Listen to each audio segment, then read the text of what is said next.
C'est sans doute la plus anglaise des villes écossaises. Et pourtant, c'est aussi pour se protéger de son ennemi juré, l'Angleterre, qu'Édimbourg, la capitale écossaise, a vu le jour.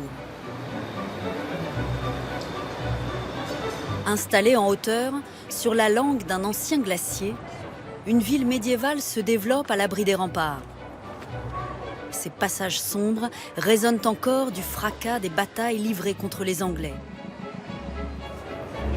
En contrebas, la ville nouvelle, joyau architectural aux avenues rectilignes, ne sort de terre qu'une fois la paix signée avec l'ennemi de toujours. Et le désir des Édimbourgeois d'embrasser la modernité. Ville aux deux visages, façonnée par les relations tourmentées entre l'Écosse et l'Angleterre, la résistante et audacieuse Édimbourg n'a cessé de lutter pour mieux se réinventer au sein du Royaume-Uni.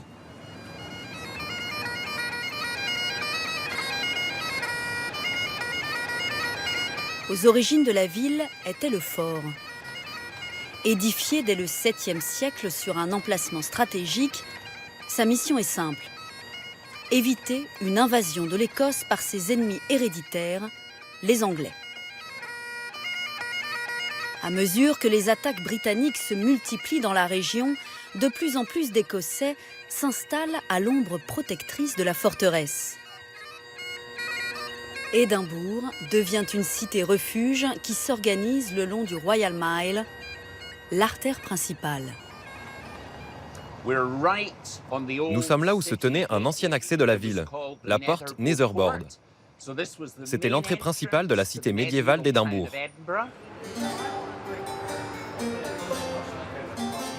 Au XVe siècle, les 10 000 habitants vivent principalement du commerce du bétail, des peaux et d'autres denrées alimentaires. Avec ses maisons cossues qui bordent le Royal Mile, Édimbourg s'organise selon un plan atypique en arête de poissons.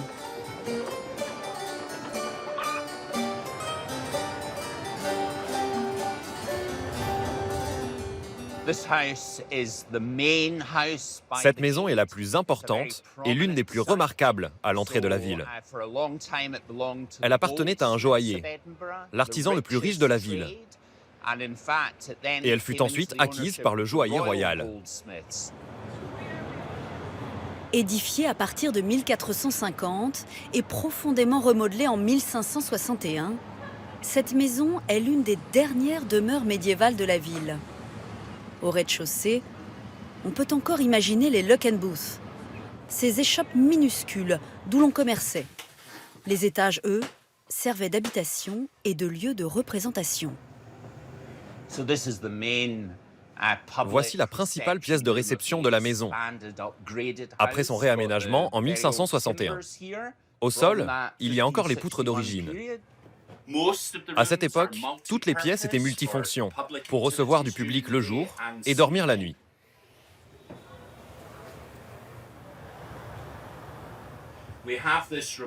En haut, on peut découvrir le magnifique plafond peint, orné de motifs choisis par les habitants dans des livres d'images. Et par ici, on peut voir quelles en étaient les couleurs originelles, très vives et osées. Moi, j'aurais une migraine en tentant de trouver le sommeil sous un tel décor. Au XVIe siècle en Écosse, les Anglais se font toujours aussi menaçants. Sans cesse attaquée par les Britanniques, la cité-refuge résiste et accueille toujours plus de nouveaux arrivants. Alors que la population explose, les habitants à l'étroit derrière les remparts réinventent l'urbanisme de la cité.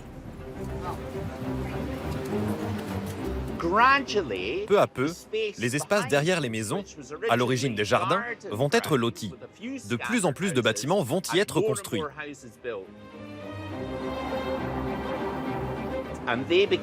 C'est ce qui a donné naissance aux fameux closes, des sortes d'allées, qui donnent son caractère à la cité. Et c'est finalement en hauteur que la cité trouve la place qui lui manque. Édimbourg devient ainsi l'une des premières cités à construire de véritables tours d'habitation.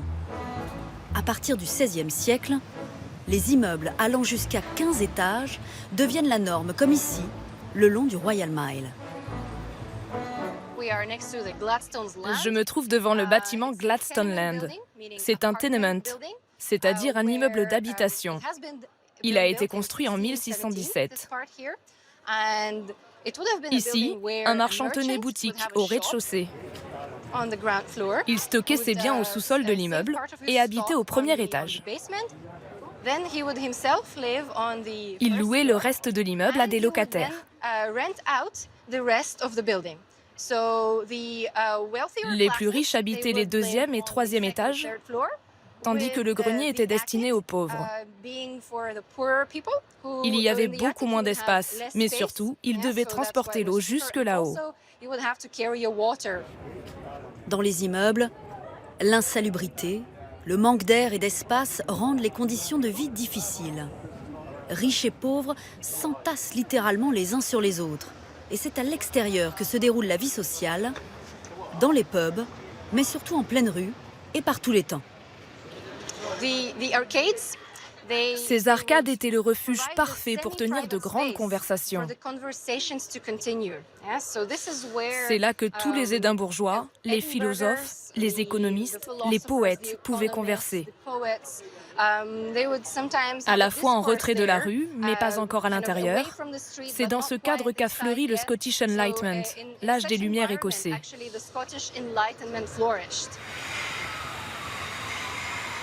Alors que le quotidien y devient intenable et que les épidémies se multiplient, c'est paradoxalement une alliance avec l'ennemi de toujours qui fait entrer Édimbourg dans un nouvel âge d'or.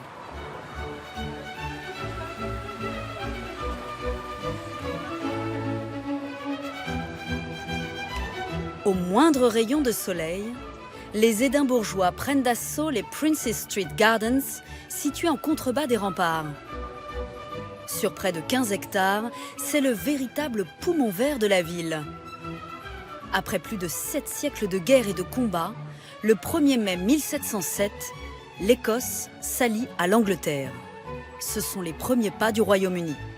La paix installée, les remparts défensifs qui empêchaient la ville de s'étendre peuvent enfin tomber, ouvrant de nouvelles perspectives. Je me trouve dans la partie ouest des Princess Street Gardens. Dans ces jardins, nous avons une magnifique fontaine française fabriquée à Paris.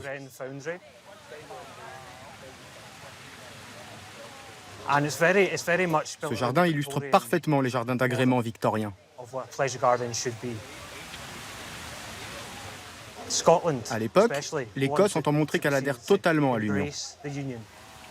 Mais si nous faisons un bond de 300 ans en arrière, à cet endroit exact, vous auriez besoin d'un équipement de plongée, parce que vous seriez entièrement sous l'eau. En fait, nous nous trouvons au fond de ce qui fut le Norloch. À cette époque, rien n'est impossible pour les Écossais, qui veulent montrer aux Anglais qu'ils peuvent être modernes. Le lac est asséché et un grand concours architectural est lancé pour faire sortir de terre une nouvelle ville sur les terrains gagnés.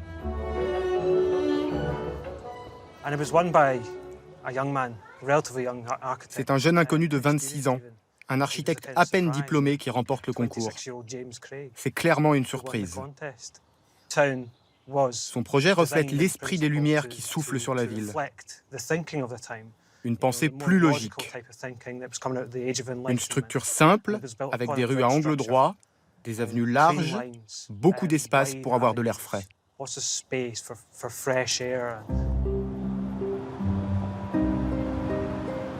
Soucieux de plaire aux Anglais, James Craig va même imaginer un quartier dont les rues dessinent l'Union Jack, le drapeau du Royaume-Uni.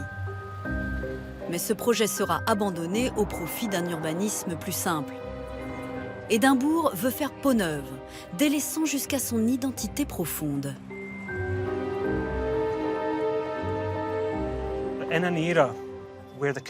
C'est une période de l'histoire où le kilt, comme le tartan, sont interdits. La culture des Highlands aussi. Et pas seulement ici à Édimbourg, mais dans toute l'Écosse.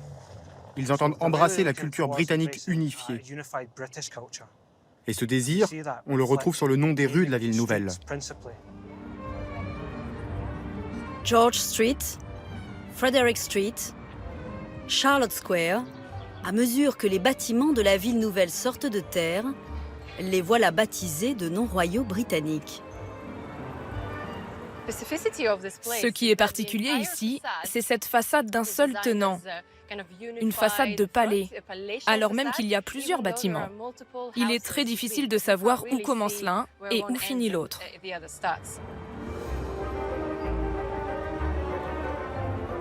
Ces fenêtres, comme vous pouvez le voir, peuvent être facilement ouvertes. Il est vrai qu'à l'époque, la tuberculose inquiétait beaucoup et les épidémies se répandaient très vite dans l'ancienne ville, à cause de la densité, mais aussi du manque d'air, de ventilation et de lumière. Donc ces aménagements étaient très importants pour les habitants de la ville nouvelle.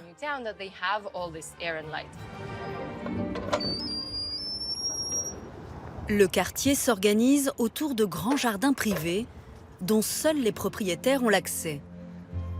La cité grandit à mesure que les riches quittent la ville médiévale pour s'y installer. George Street en est la principale artère commerçante. Mais il manque encore un lieu indispensable au bonheur des habitants.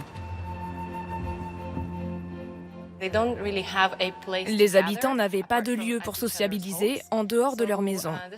L'Assembly Room était donc le chaînon manquant qui fut édifié finalement en 1797. Les gens se retrouvaient ici pour danser, pour écouter de la musique. C'était très important pour la vie sociale à Édimbourg.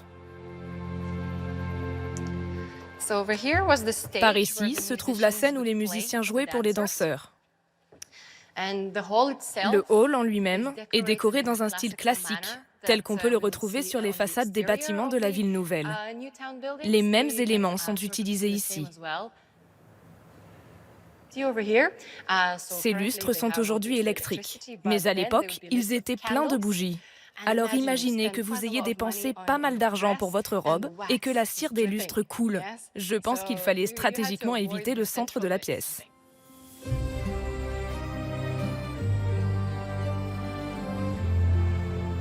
Deux siècles après s'être réinventé, Édimbourg continue d'attirer les foules. La ville refuge du Moyen-Âge s'est muée en une capitale culturelle vibrante, capable de faire jeu égal avec Londres, l'ancienne rivale.